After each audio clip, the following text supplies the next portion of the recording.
আমরা আসার পরে জানতে পেরেছি কিছু অপ্রীতিকর ঘটনার সৃষ্টি হয়েছিল।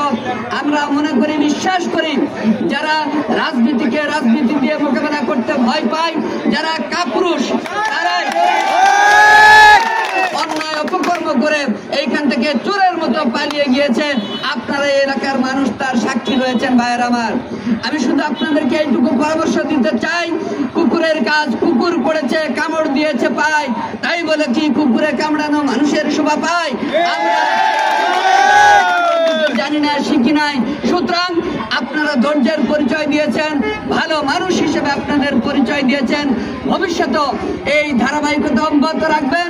সাধারণ মানুষের সঙ্গে আপনারা আপনাদের সম্পর্ক আরো গাঢ় করবেন। আরো প্রগাঢ় সম্পর্কের মধ্য দিয়ে আগামী দিনে এই এলাকার সর্বস্তরের গণমানুষকে সাথে নিয়ে ওই রকম অপকর্মের সঙ্গে যারা জড়িত তাদেরকে এলাকা ছাড়া করে আমরা সুস্থভাবে বিকশিত করতে চাই।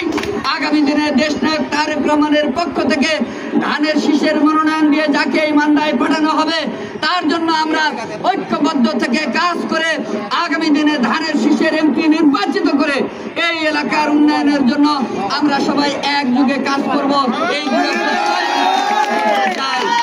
ব্যক্তিগতভাবে আমি এইটুকু বলতে চাই, আমি যখন উপজেলা চেয়ারম্যান ছিলাম তখন আপনাদের এই এলাকার আমি যথেষ্ট চেষ্টা করেছিলাম, কাজ করেছিলাম। বিশেষ করে আপনাদের এই পাশের যে ঈদগাহ, এই ঈদগাহের উন্নয়ন, আশেপাশের রাস্তাঘাটের উন্নয়ন, বিলের মধ্যে ছোট্ট স্লুইস গেটের মতন ব্রিজের ব্যবস্থা করে দেওয়া, এরকমের অনেক কাজ আমি এই কসব এলাকায় করেছিলাম। বিলের মধ্যে আন্ডারগ্রাউন্ডের পাইপ দিয়ে ড্রেন নির্মাণের ব্যবস্থা করেছিলাম। অনেক জায়গায় আমার সেই কাজগুলোর স্বাক্ষর রয়েছে। ভবিষ্যতে দল যদি আমাকে মনোনয়ন দেয় এমপি পদে, তাহলে আপনাদের সহযোগিতা নিয়ে আমি যদি নির্বাচিত হতে পারি, আমার জন্য আপনারা দোয়া করবেন।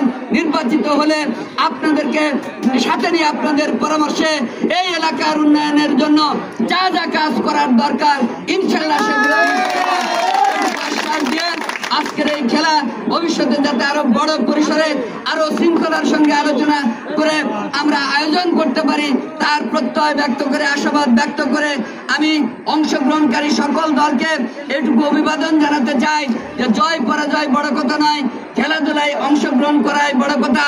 সামান্য যে পুরস্কারের ব্যবস্থা কর্তৃপক্ষ করেছে এইগুলো নিয়ে আপনারা খুশি থাকবেন। ভবিষ্যতে আমরা বড় আকারে আয়োজন করে আরো বড় দামি প্রাইজের ব্যবস্থা করবো ইনশাল্লাহ। আমি সংক্ষেপে আমার কথা এখানে শেষ করলাম। আল্লাহ হাফেজ। বাংলাদেশ জিন্দাবাদ। সবাইকে ধন্যবাদ। আসসালামু আলাইকুম ওয়া রাহমাতুল্লাহ।